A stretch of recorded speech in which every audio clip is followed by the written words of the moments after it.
11వ డివిజన్లో భాగంగా ఇంటింటి ప్రచారంలో గొల్లబండ తాండలో ఇంటింటి ప్రచారం నిర్వహించడం జరుగుతూ ఉంది.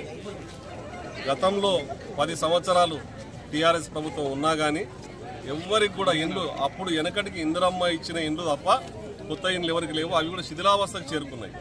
కానీ ఈ రోజు వరకు అప్పుడు కేసీఆర్ కానీ ఇక్కడ ఉన్న అధికారం అనుభవించిన మాజీ మంత్రి కానీ ఎక్కడ కూడా ఒక్క గ్రామంలో ఒక్క ఇల్లు కూడా కట్టేయలేకపోయినారు. చాలా దారుణమైన పరిస్థితి ఉంది. వాళ్ళ ఇల్లు కూలిపోయి శిథిలావస్థకు చేరుకున్నాయి. ఈరోజు ఆయన కొత్తగా వింతగా ట్యాంక్ బండ్ పైకి ఎక్కి ముసలి కన్నీరు కాలుస్తా ఉన్నాడు. ట్యాంక్ బండ్ శిథిలావస్థకు చేరుకున్నదని కన్నీరు దేనికోసం గార్చాలి? ఈ ఇండ్లు లేక అల్లాడుతూ ఇండ్లు ఎప్పుడు కూలిపోతుందో తెలియనటువంటి పేదల కోసం కన్నీరు కాల్చాలి. డ్రైనేజ్ వ్యవస్థ సరిగా లేక ఇక్కడనే కుంట మీరు విజువల్ తీసుకోలేదు. డ్రైనేజ్ మొత్తం ఇక్కడ వదలడం జరిగింది. డ్రైనేజ్ వ్యవస్థ సరిగా లేనందుకు రోగాలు వచ్చి చనిపోతా ఉన్నారు. దానికోసం కన్నీరు కాల్చాలి. పేదలకు ఉపాధి అవకాశాలు కల్పిస్తలేరు. ఎంతోమంది నిరుద్యోగులు ఉన్నారు. చదువుకున్నా కానీ వాళ్ళకు ఉద్యోగాలు లేవు.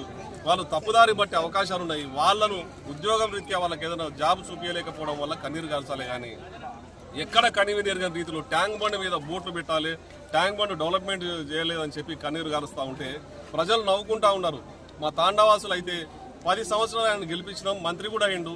మా తాండాల చిన్న డెవలప్మెంట్ కూడా లేదు. ఇండ్లని కూలిపోయే వ్యవస్థకు వచ్చినాయని చెప్పి వాళ్ళు వస్తే దుమ్మెత్తిపోస్తారు. మిమ్మల్ని ఓట్లు అడగడానికి కూడా మీకు హక్కు లేదు. 10 ఏళ్ళు మీరు అధికారం అనుభవించారు, ఏం చేసిండ్రు? ట్యాంక్ బండ్ మీద బొమ్మలు పెడితే వీళ్ళ కడుపు ఆకలి తీరుతుందా? వీళ్ళ ఇండ్లు బాగుపడతాయా? వీళ్ళ కష్టం తీరుతుందా? ఇక్కడ అందరూ కూడా కష్టం చేసి మేస్త్రి పనులు చేసి కూలి పనులు చేసి రెక్కాడితే కానీ డొక్కాడని పరిస్థితుల్లో ఉన్నటువంటి మహిళలు పెద్దలు తాండావాసులు అందరూ కూడా వాళ్ళ బాధలు చూస్తూ ఉంటే నిజంగా 10 సంవత్సరాలు నీవు ఫామ్ హౌజులు కట్టుకున్నావు, నువ్వు పెద్ద పెద్ద బండ్లు తెచ్చుకున్నావు, కార్లు తెచ్చుకున్నావు, కోట్ల రూపాయలు గడించినావు.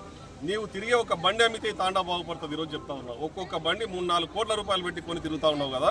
ఆ బండి అమ్మితే కూడా ఈ తాండా బాగుపడుతుంది. కానీ నువ్వు కన్నీరు కాలిస్తే ప్రజలు నవ్వుతారా, ఏం చేస్తారనేది ఆలోచన చేయి. నీవు ఆడే నాటకాలు, నీ ముసలి కన్నీరు ప్రజలు నమ్మరు.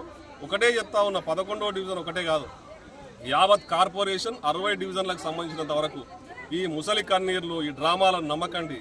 చాలా నిజాయితీపరుడైన ఎమ్మెల్యే ఎన్ఎం శ్రీనివాసరెడ్డి గారు ఇక్కడ ఎమ్మెల్యేగా ఉన్నారు.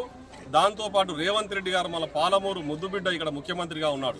కాబట్టి మనం అందరం కూడా డెవలప్మెంట్ కావాలంటే కాంగ్రెస్ పార్టీకి హస్తం గుర్తుకు ఓటేయాలి. కానీ ఇటువంటి ముసలి కన్నీరుకు మనం భయపడి ఓట్లు వేస్తే, మళ్ళా కార్లు వేస్తే ఆడ ఉంది కదా డ్రైనేజ్లో వేసినట్లే ఓట్లన్నీ కూడా. అది గుర్తుపెట్టుకోండి. ఎందుకంటే వాళ్ళు ఏం చేయలేరు. 10 ఏళ్ళ అధికారం ఇచ్చినా ఏం చేయలేరు. ఇప్పుడు కొత్తగా ఓటేస్తే ఏం చేస్తారు? అధికారం మనది ఉంది, ఎమ్మెల్యే మన మనిషి ఉన్నాడు, ముఖ్యమంత్రి మన బిడ్డ ఉన్నాడు. అంటే ఇక్కడ తాండావాసులు అందరూ కూడా చేతి గుర్తుకు ఓటేస్తామని నాకు పూర్తిగా మద్దతు తెలిపినారు. ఎందుకంటే ఈ 2 ఏళ్ల కాలంలోనే కొద్దిగా గొప్ప రోడ్లు అయినాయి, ఆడాల లైట్లు పడుతున్నాయి, షెడ్లు, స్కూల్ కాంపౌండ్ అవుతా ఉంది.